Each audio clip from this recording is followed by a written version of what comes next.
Debt is a cancer that feeds on the minutes of your life until you are nothing but a hollowed-out husk of a man looking for a miracle in the bottom of a gutter. I stood at the edge of the burrowed inlet, the air thick with the stench of brine and industrial rot, waiting for a chance to sell my soul for a clean slate. The Vancouver Port Authority terminal loomed out of the fog like a calcified ribcage, illuminated by the sickly, rhythmic flicker of orange sodium lamps that turned the world into a series of jagged, sepia-toned nightmares. I had $20,000 in gambling debt hanging over my head like a guillotine blade, and the man who owned that blade was starting to lose his patience. When I saw the listing for a one-night security detail at Terminal 4, private, high hazard, $5,000 for 12 hours, I didn't ask what the hazard was. I just showed up. The gatehouse was a concrete pillbox, stained with years of salt spray and grime.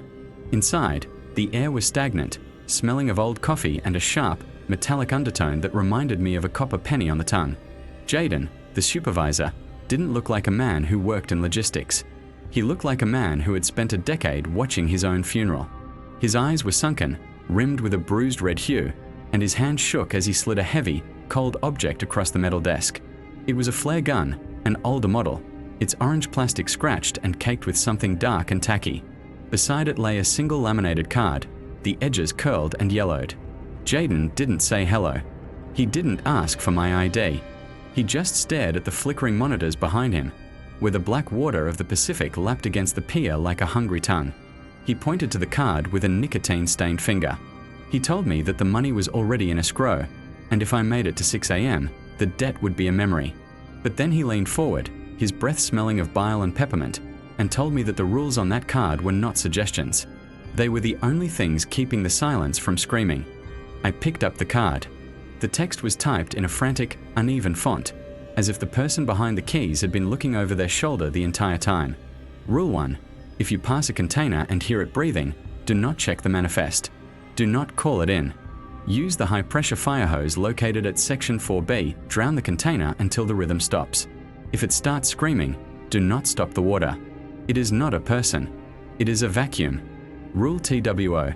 Between the hours of 2 a.m. and 4 a.m., the water is no longer the ocean. Do not look at the harbor. Do not look at the tide. If you feel the urge to walk toward the edge of the pier, bite your tongue until the pain anchors you. The Pacific is a mirror during these hours, and you do not want to see what is looking back from the other side of the glass. Rule 3.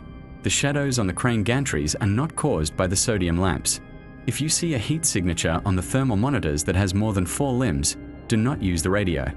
Move to the manual override station and activate the industrial spotlights. Aim them at the gantry until the steel stops vibrating. They hate the heat of the light. They prefer the cold of the void. Rule 4. If you hear your own voice calling to you from the fog, do not answer. It will sound like you are in pain. It will sound like you are begging for help. It is a lure. If you answer, you are giving it permission to occupy the space where your heartbeat used to be. Rule 5. The flare gun is not for signaling for help. No one is coming to help you. If the gatehouse door is breached, or if the ship with the black sails appears before the sun rises, aim the flare at the ground between you and the intrusion. The magnesium is the only thing that can sever the tether. Do not waste your shot. Jaden stood up then, his joints popping like dry kindling. He didn't give me a tour. He didn't show me where the break room was. He walked to the heavy, reinforced steel door of the inner sanctum, a room wrapped in lead and deadbolts. He looked at me one last time, his pupils dilated until his eyes were nothing but twin pits of obsidian. He told me that whatever I saw, whatever I heard, I was to stay on my feet. He said that the port was a mouth, and tonight, I was the toothpick. Then he stepped inside, the heavy bolts sliding into place with a finality that felt like a coffin lid closing. I was alone in the orange haze, the flare gun heavy in my waistband, the silence of the docks beginning to thrum with a low-frequency vibration that rattled my teeth.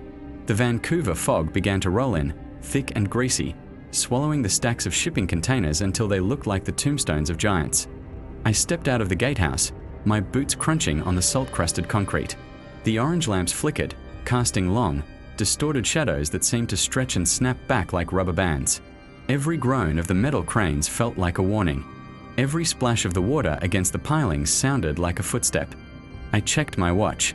It was 12:15 a.m. The long dark had only just begun, and the air already smelled like something ancient and wet was waking up beneath the terminal.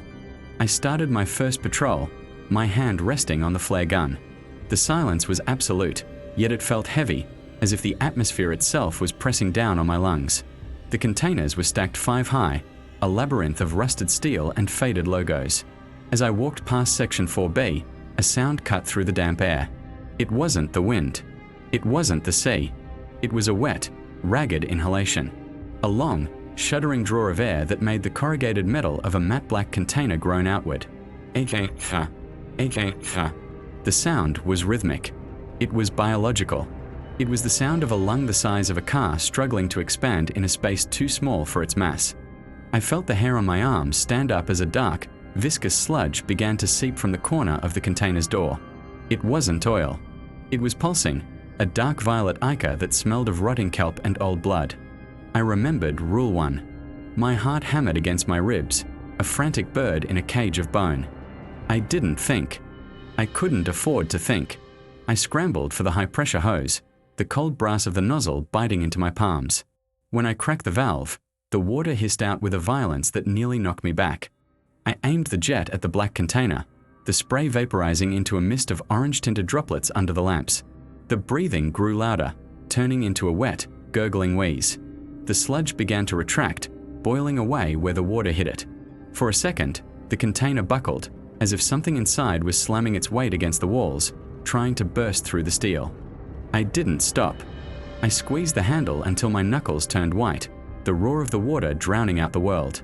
Then, the sound changed. It wasn't a breath anymore.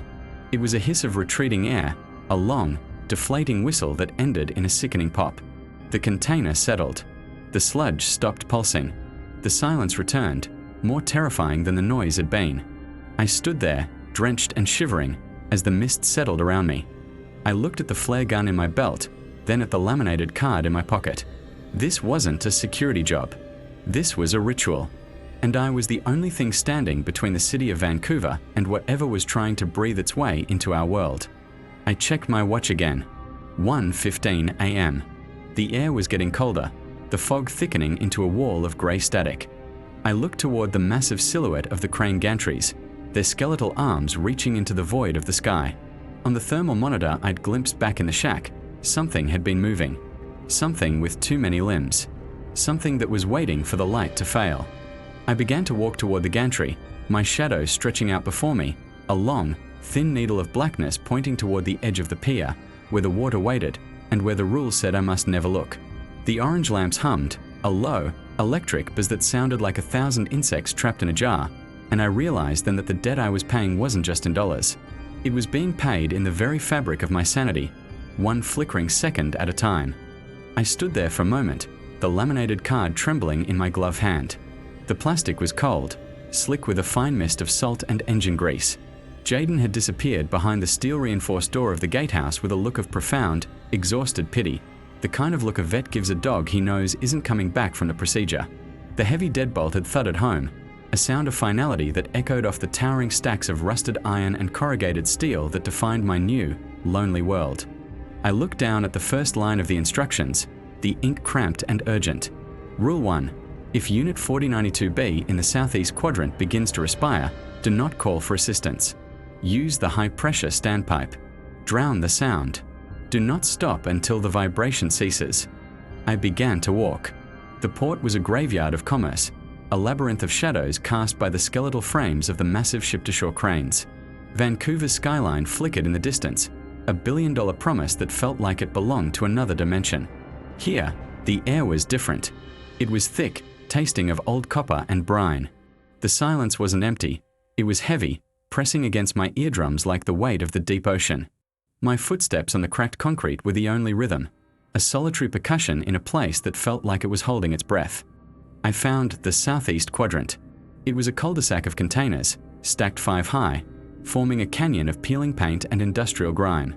The orange sodium lamps overhead flickered with a rhythmic, dying pulse, casting long, jittering shadows that seemed to detach themselves from the metal walls. Then I heard it. A low, wet wheeze. It wasn't the sound of wind through the rigging or the distant hum of the city. It was organic. It was the sound of a lung the size of a furnace struggling to pull air through a throat full of mud. I turned the corner and saw Unit 4092B. It was an old, unbranded container, its surface mottled with a strange, iridescent corrosion that looked like weeping sores. From the bottom seam of the heavy steel doors, a thick, tar-like substance was oozing onto the concrete. It was blacker than the night around me, a void-dark sludge that didn't just sit there. It pulsed. Each time the container emitted that horrific, rattling breath, the sludge expanded, reaching out like the questing cilia of some massive, subterranean mold.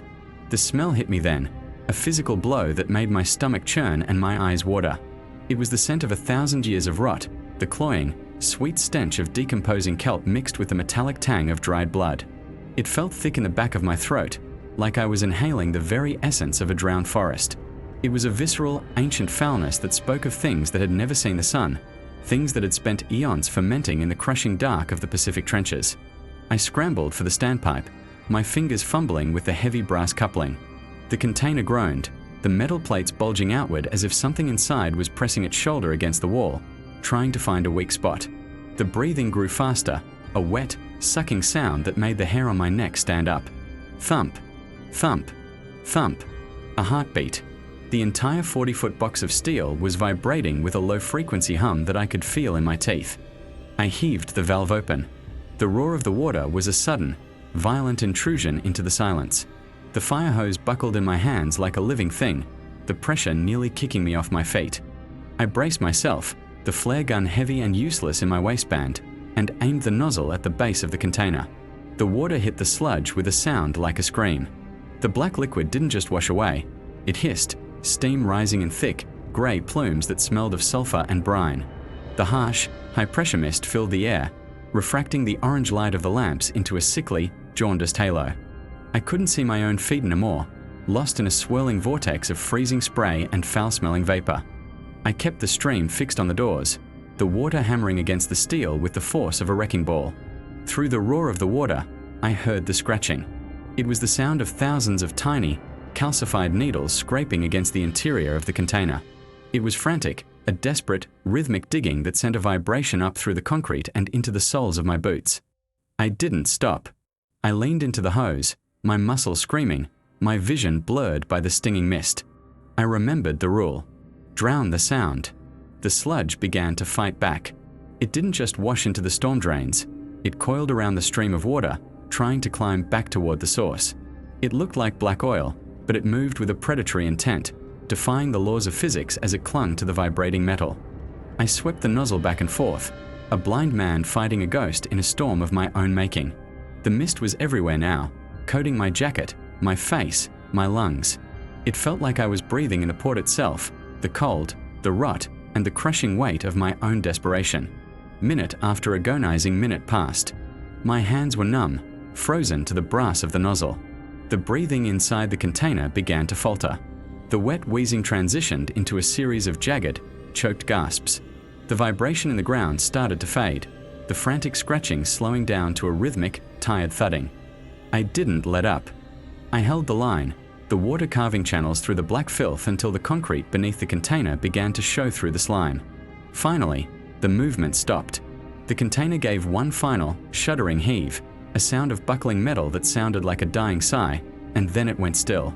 The silence that followed was more terrifying than the noise.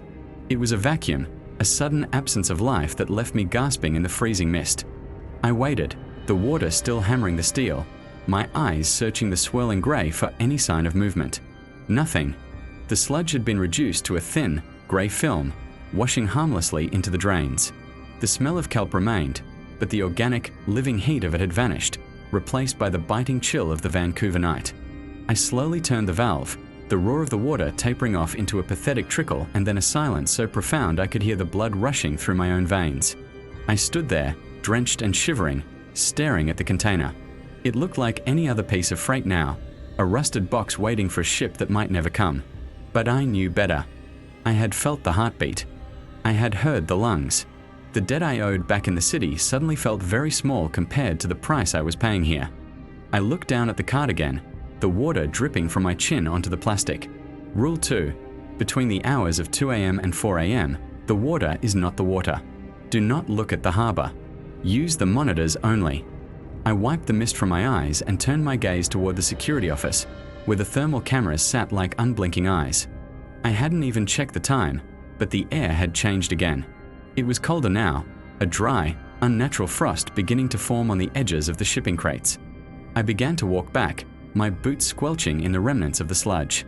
I tried not to look toward the dark expanse of the burrowed inlet, but the peripheral of my vision caught something. The water wasn't black. It was a pale, glowing grey, like a field of static on an old television, and the tide was moving in a way that gravity shouldn't allow. I hurried my pace, the weight of the flare gun a reminder that I was woefully under-equipped for the things that lived in the gaps of the world. I reached the gatehouse and hammered on the reinforced glass. Jaden didn't look up from the monitors. He just pointed at the screen, his face pale in the blue light of the CRT. "Look at the crane," he whispered, his voice cracking. I looked. On the thermal feed, the massive steel gantry of Crane 4 was glowing with heat signatures that shouldn't exist. They were spindly, multi-limb shapes, moving with a fluid, insectoid grace across the high beams.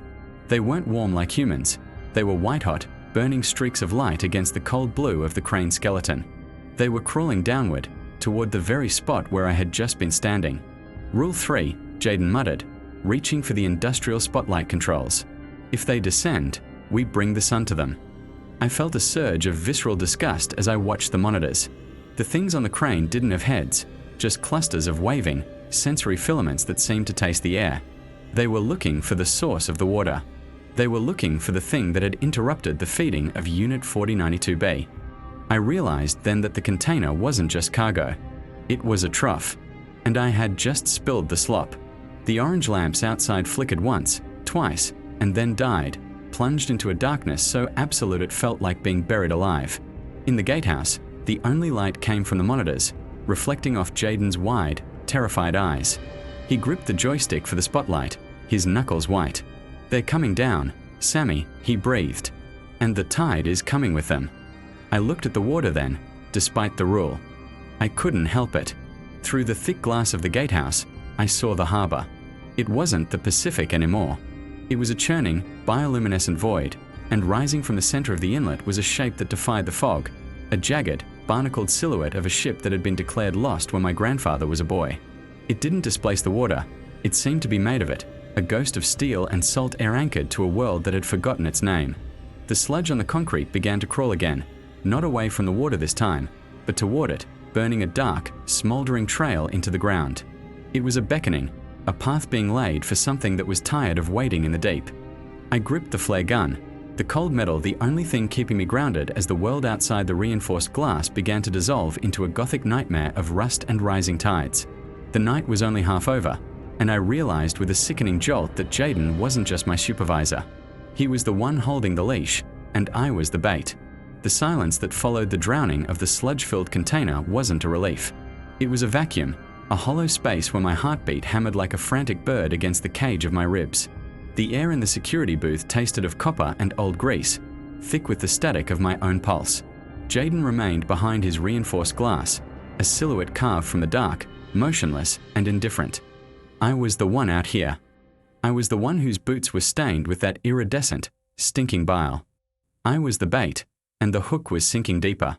I turned my eyes to the thermal monitors, the screens glowing with a sickly, bruised violet. The world outside was a spectrum of cold blues and greys, but something was wrong. On the skeleton of the massive crane gantry, the steel should have been a uniform, freezing charcoal. Instead, I saw blooms of white heat. At first, I thought it was a malfunction, a glitch in the sensor array. Then the blooms moved. They were jagged. They were wrong. These weren't men in coats or birds nesting in the rafters. They were multi-limbed signatures, blooming like cancer against the infrared feed. They had too many joints, their movements possessing a staccato, insectoid grace that defied physics. They didn't climb the crane so much as they unfolded across it, their long, spindly appendages wrapping around the girders like a spider weaving a web of bone and heat. They were watching the container I'd just doused. They were watching the gatehouse. They were watching me. Rule 3 hissed in the back of my mind. If the heights begin to breathe, if the lattice holds more than steel, use the sun. My hands were slick with sweat as I gripped the joystick for the industrial spotlights. These weren't your average floodlights. They were 5,000-watt magnesium arc beams designed to pierce the thickest Pacific fog. I swiveled the primary turret, my eyes locked on the thermal monitor. I tracked the largest signature, a monstrosity that seemed to possess 12 distinct limbs, all twitching in a rhythmic, terrifying synchronization. I slammed the trigger. The night didn't just break, it shattered. A column of artificial daylight erupted from the terminal roof, a violent, blinding spear of white that carved through the gloom. On the monitor, the heat signatures didn't just scatter, they screamed. I couldn't hear it through the glass, but I saw the vibration of it in the way the air shimmered around them. They dropped from the gantry like scorched flies, their many-jointed bodies tumbling into the shadows of the stacked containers below. One of them, caught square in the beam, seemed to dissolve into a cloud of black vapor before it even hit the concrete. I didn't stop. I swept the beam back and forth across the crane, a lighthouse keeper fighting off the end of the world. Each pass of the light revealed glimpses of things that shouldn't exist. Pale, translucent skin stretched over impossible frames, eyes that reflected the magnesium glare with a dull, oily sheen. They were the watchers, the silent observers of the port's rot, and they hated the light. I held the beam until my knuckles turned white, until the thermal sensors showed nothing but the cooling remains of the crane's superstructure.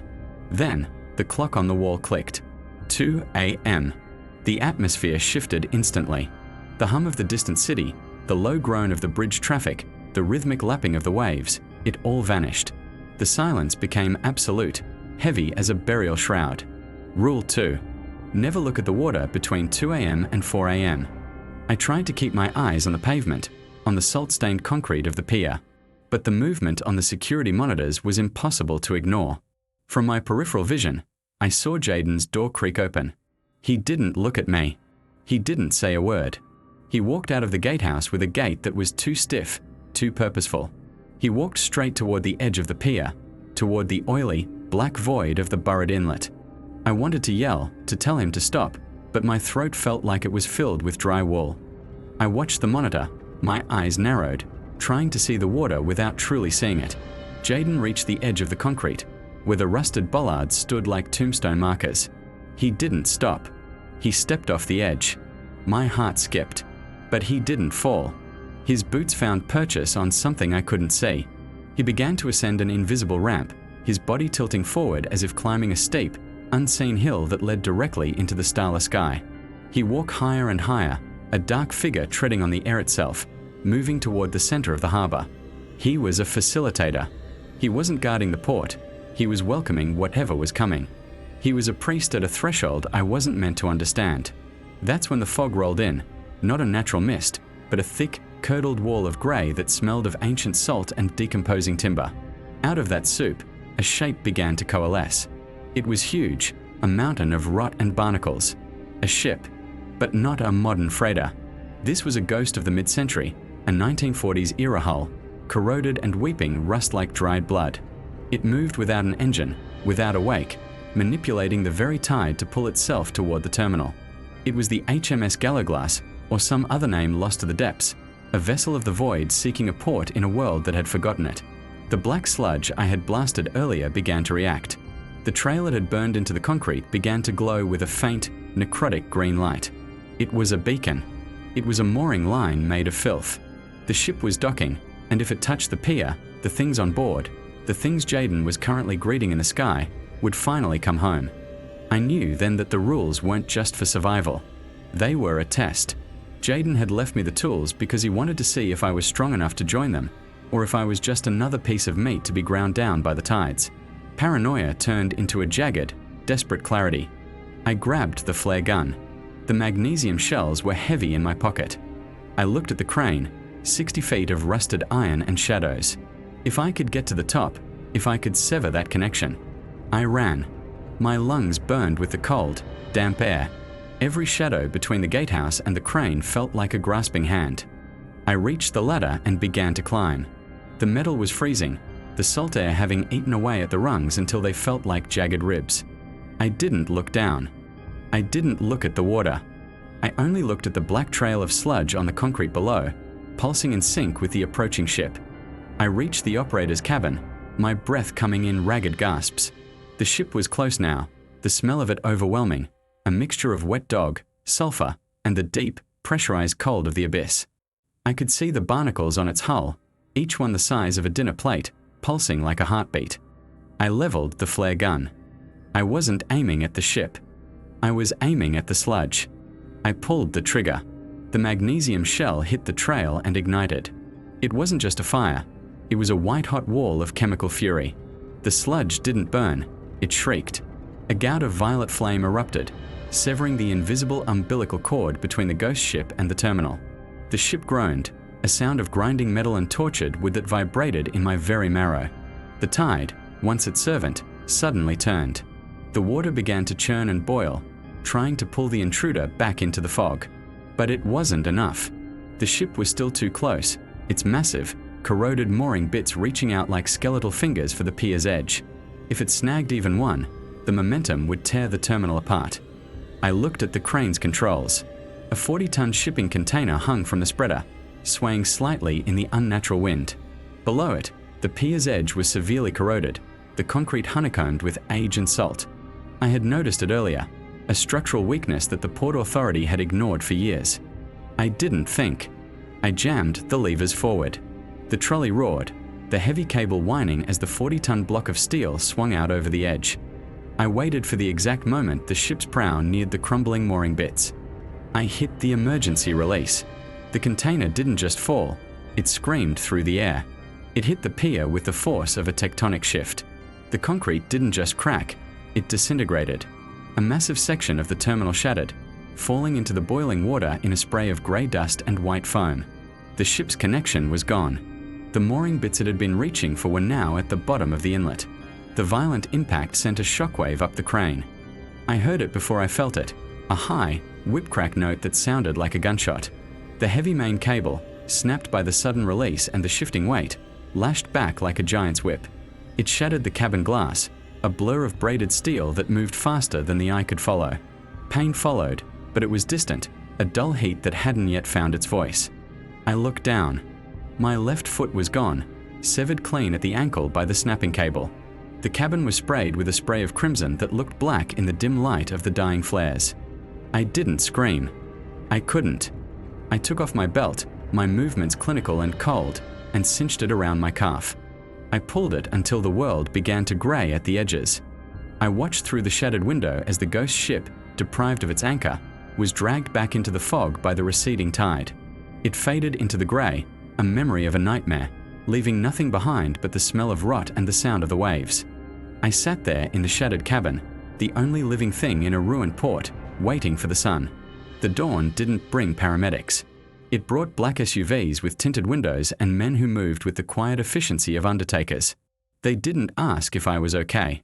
They didn't ask what happened. They carried me down from the crane in a specialized stretcher, their faces masks of professional indifference. I woke up in a room that smelled of bleach and expensive carpet. No windows, just white light and the hum of an air conditioner. A man was sitting at the foot of my bed. He was wearing a suit that cost more than my entire debt, and his eyes were like polished obsidian. "My name is Parker Wang," he said, his voice as smooth as glass. "I represent the Port Authority, or at least, the part of it that actually matters." He placed a stack of papers on my lap. An NDA, a total gag order. In exchange, my crippling debt would vanish. My medical bills were paid. And on the floor next to the bed sat a prosthetic foot, a marvel of carbon fiber and hydraulic joints, better than the one I'd been born with. "You're a hero, Sammy," Wang said, though his expression remained cold. "You stopped a docking that wasn't scheduled for another century. But heroes are loud, and we prefer the quiet. Sign the papers. Your maritime career is over. You're an inland welder now. We've already set up the shop in the interior. Plenty of work, far from the salt air." I looked at my stump, then at the prosthetic. I thought of Jaden, walking up that invisible ramp. I thought of the things on the gantry. "Where's Jaden?" I asked. Wang smiled, a thin, mirthless line. "Jaden graduated. You passed the test, Sammy. You're just not the kind of student we were looking for. You have too much of a soul left. It gets in the way of the work." I signed. I didn't have a choice. Now, I live in a small town 300 miles from the coast. I spend my days joining steel to steel, the smell of ozone and burning metal keeping the ghosts away. But sometimes, when the wind blows from the west, I can still smell the rotting kelp. I can still feel the phantom itch in a foot that isn't there. I know the ship is still out there. It's patient. It has all the time in the world. And somewhere, back at the Vancouver docks, a new guard is being handed a loaded flare gun and a laminated card with 5 bizarre rules. I just hope he's a better climber than I was. The clock on the security console didn't just tick. It throbbed, a rhythmic, wet pulse that seemed to sync with the heavy thumping in my own chest. It was 2 a.m. The air inside the small, cramped monitoring room had turned frigid, smelling of ozone and the metallic tang of old blood. According to the laminated card Jaden had pressed into my hand, the next 2 hours were the dead zone.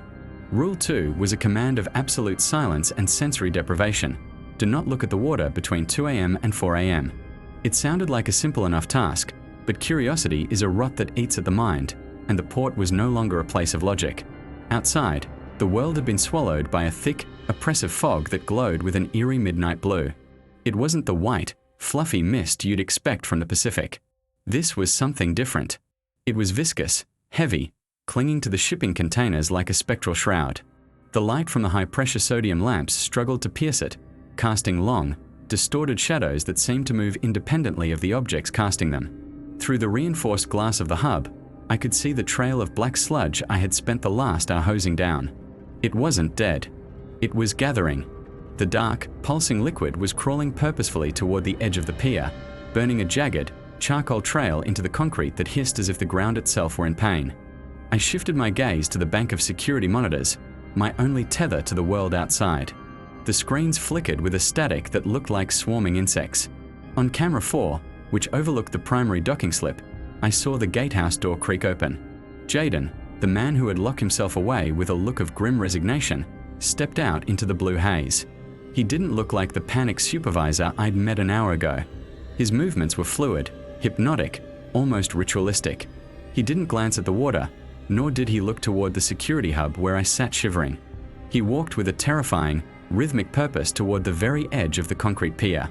The dread settled in my gut like cold lead. I knew I should look away, but the monitors felt like a loophole, a way to witness the impossible without the salt air touching my eyes. Jaden reached the precipice where the solid land gave way to the churning, unseen depths of the Burrid Inlet. He didn't stop. He didn't hesitate. He stepped off the edge. I expected a splash. I expected the sound of a body hitting the frigid, oil-slicked water. Instead, there was only the low, sub-bass hum of the fog. Jaden's boot landed on nothingness, yet he didn't fall. He stayed suspended in the air, a dark silhouette against the bruised sky. Then, he took another step. And another. He wasn't falling, he was ascending. He was walking up an invisible ramp that started at the water's edge and climbed steeply into the void. With every step, the air around him rippled like a heat haze, distorting the stars behind him into jagged streaks of light. The realization hit me with the force of a physical blow. Jaden wasn't hiding from the anomalies. He was part of the machinery. He wasn't a supervisor. He was a facilitator, a bridge between this world and the rotting thing trying to claw its way in from the fog. The rules he'd given me, the fire hose, the spotlights, the flare gun, they weren't just survival tips. They were a test. A vetting process to see if I possessed the cold, mechanical obedience required to maintain the port's horrific equilibrium. He was training his replacement, or perhaps he was just clearing the way for what was coming next. As he climbed higher, the black sludge on the concrete began to vibrate in sympathy. It reached up toward his ascending form in thin, questing tendrils of liquid shadow, desperate to touch the man who walked on the sky. The sound coming through the audio feed was a cacophony of white noise and something that sounded like 1,000 voices whispering in a dead language. It was the sound of the void, the static of a universe that had forgotten its own laws. Jaden continued his climb until he was 50 feet above the water, a dark speck in the midnight blue. He stopped and turned, looking back toward the port. Even through the grainy resolution of the monitor, I felt his gaze pierce through the screen, through the glass, and into the very marrow of my bones.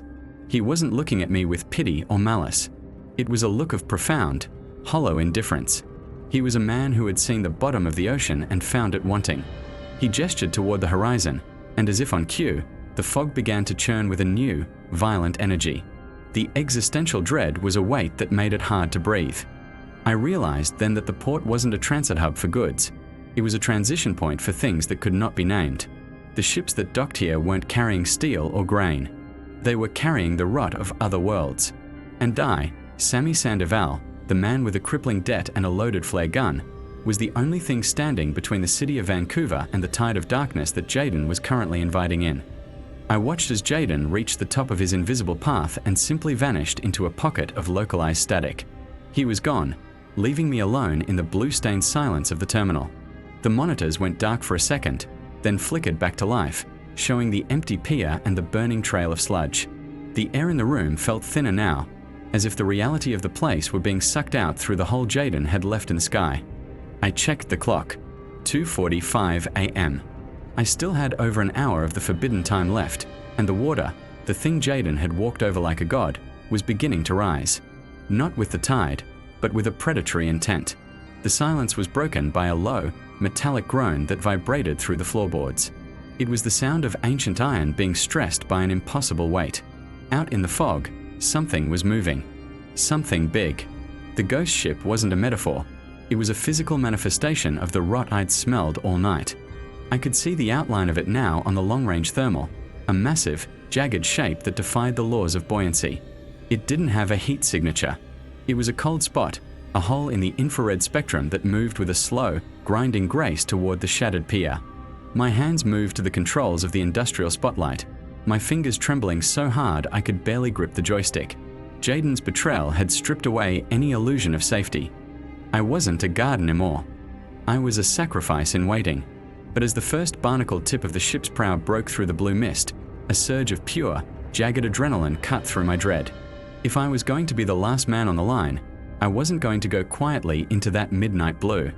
I grabbed the flare gun from the console, the plastic cold against my palm, and prepared to face the thing that had turned my supervisor into a ghost.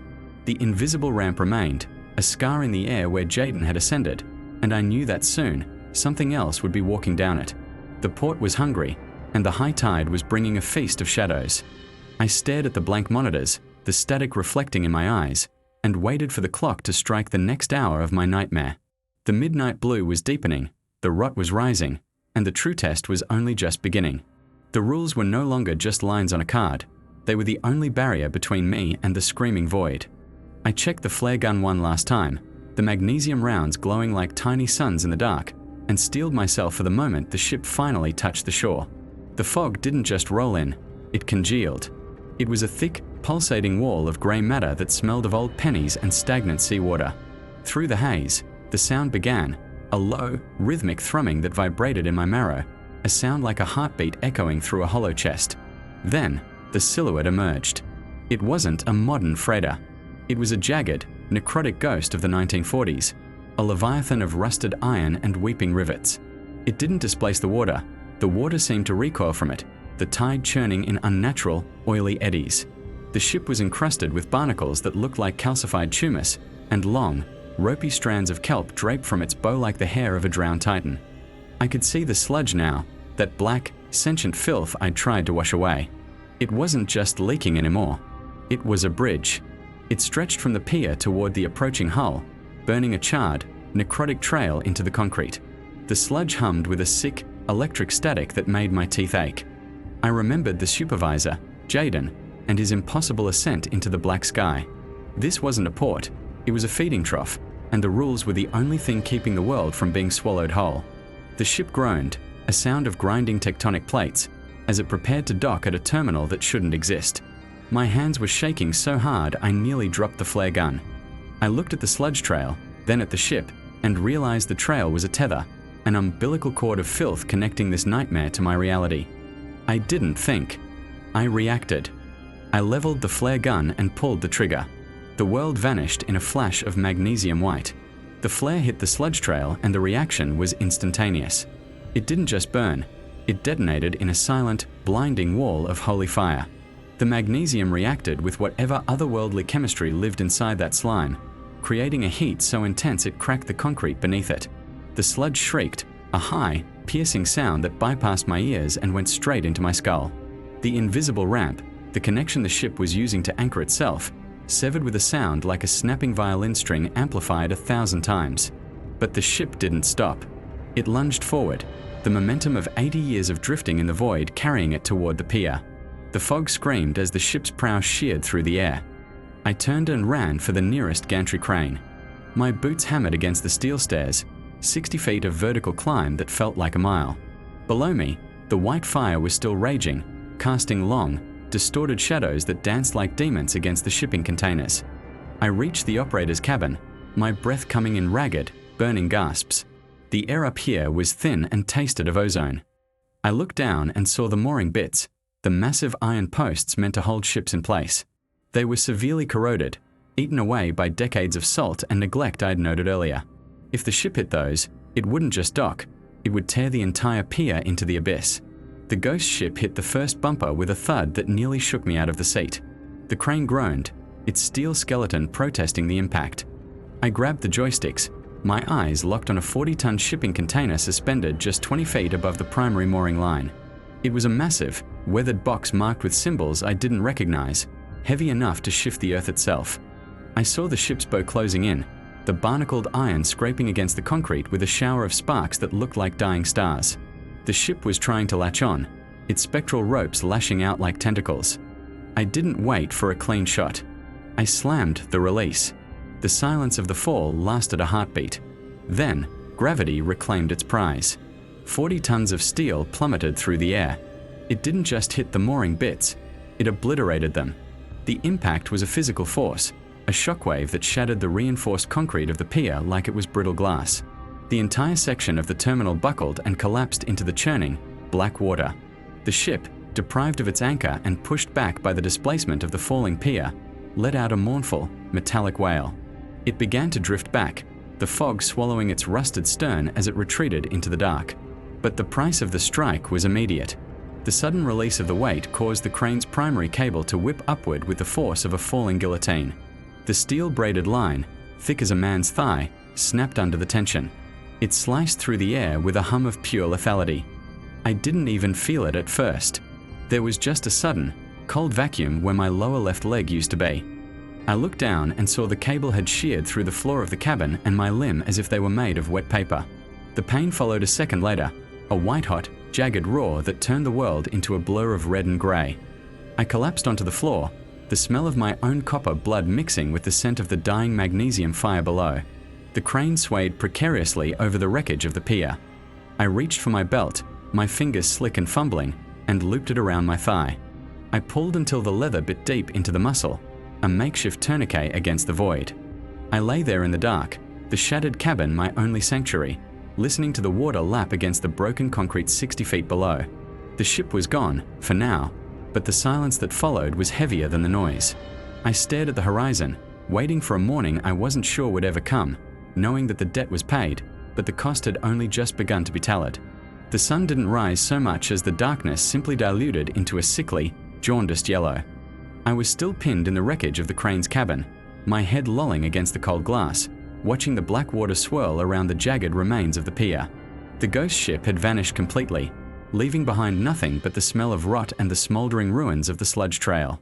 I heard the sound of engines, not the heavy, rhythmic thrum of the ship, but the sleek, muffled purr of black SUVs. They didn't come with sirens. They didn't come with flashing lights.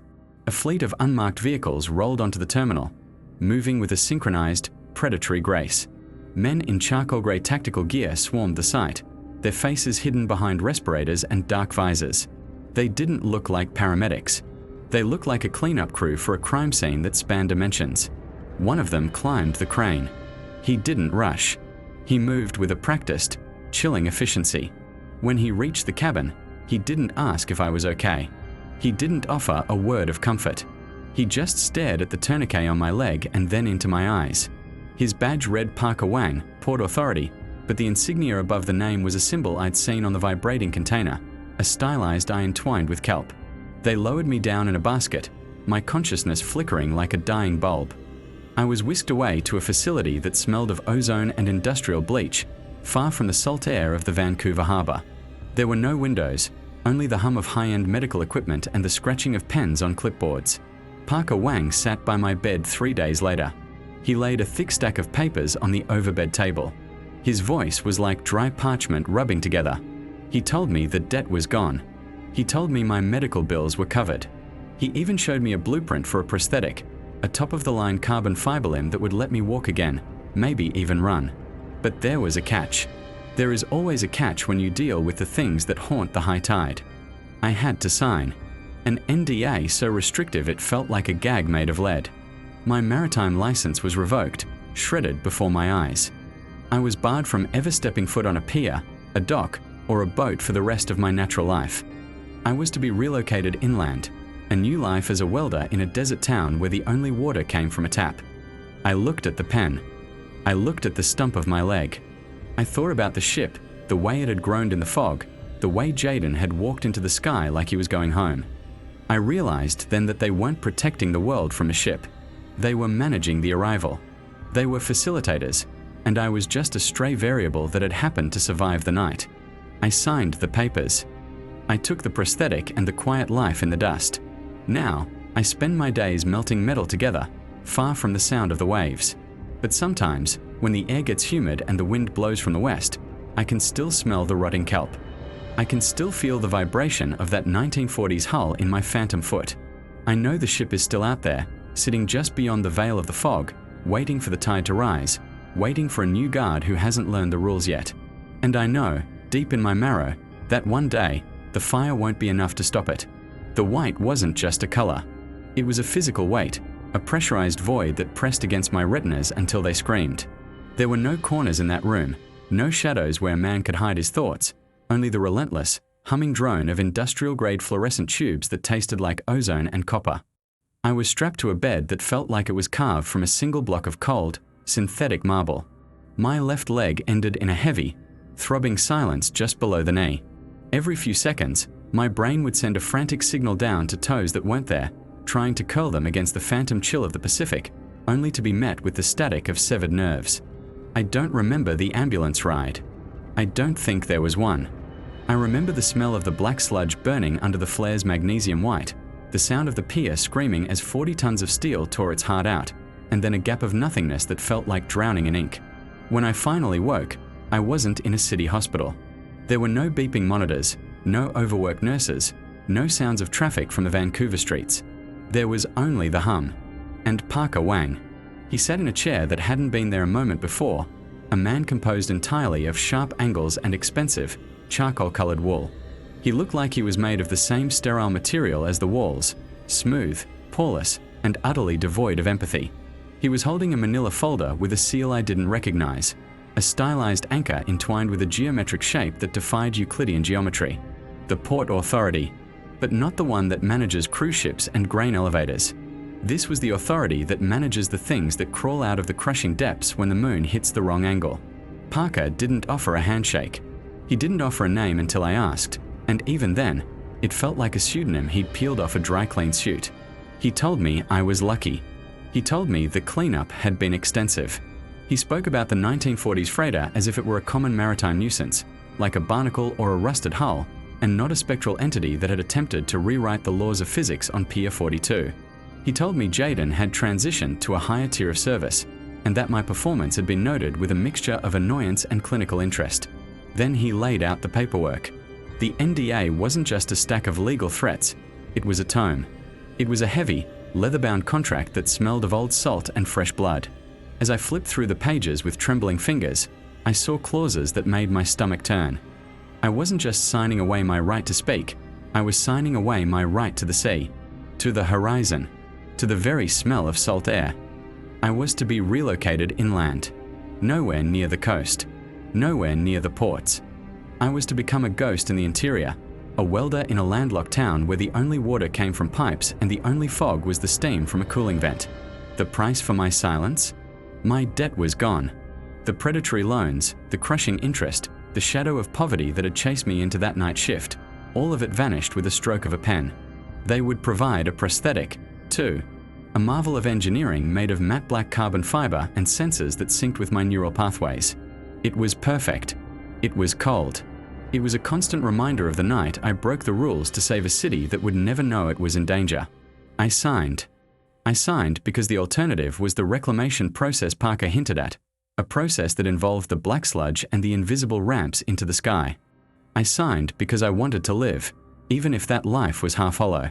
They moved me 2 weeks later. I never saw the sky over Vancouver again. They transported me in a windowless van, the vibration of the road buzzing through my new foot like a low-frequency warning. Now, I live in a town where the mountains are the only waves, and the air is dry enough to crack your skin. I spend my days behind a welding mask, lost in the blue-hot arc of the torch, melting metal together because it's the only thing that feels solid. But the silence here isn't quiet. It's a different kind of hum. Sometimes, when the barometric pressure drops before a storm, the prosthetic begins to vibrate. It's not a mechanical malfunction. It's a resonance. It picks up the frequency of the tide, hundreds of miles away. I can feel the water rising. I can feel the pull of the moon on a harbor I'm forbidden to visit. And in the dead of night, when the inland mist rolls off the peaks, I see things in the shadows of the workshop. I see multi-limbed shapes crawling over the rafters. I see the black sludge weeping from the seams of the pressurized tanks. I know the ship didn't go away. I only delayed the docking. I severed the connection, but the anchor is still down there, hooked into the bedrock of the world. Parker Wang and his authority are just janitors, sweeping the salt back into the cracks, waiting for the next Sammy Sandoval to walk onto the pier with a flare gun and a list of rules that were never meant to be followed, only survived. Every night, I check the weather reports for the coast. I look at the tide charts. I watch the high water marks. I think about Jaden, walking up that invisible ramp into the starless void, his face wiped clean of humanity. Was he a facilitator? Or was he just the first one to realize that the rules weren't for our protection? They were for the ship's convenience. We were the bait, the grease on the gears of a cosmic arrival. I'm a welder now. I work with fire. I build things that are meant to stay together. But every time I smell the faint, metallic scent of ozone, or a stray gust of wind carries the impossible tang of rotting kelp into the mountains, I feel the vibration of that 1940s hull in my phantom foot. I know the ship is still out there, sitting just beyond the veil of the fog, waiting for the tide to rise, waiting for a new guard who hasn't learned the rules yet. And I know, deep in my marrow, that one day, the fire won't be enough to stop it. The tide always wins. The sea always takes what it's owed. And though I've cleared my debt with the banks, I know the Port Authority is just holding my soul in escrow until the ship finally finds its berth. Until then, I keep the mask down. I keep the flame burning. And I never, ever look at the water.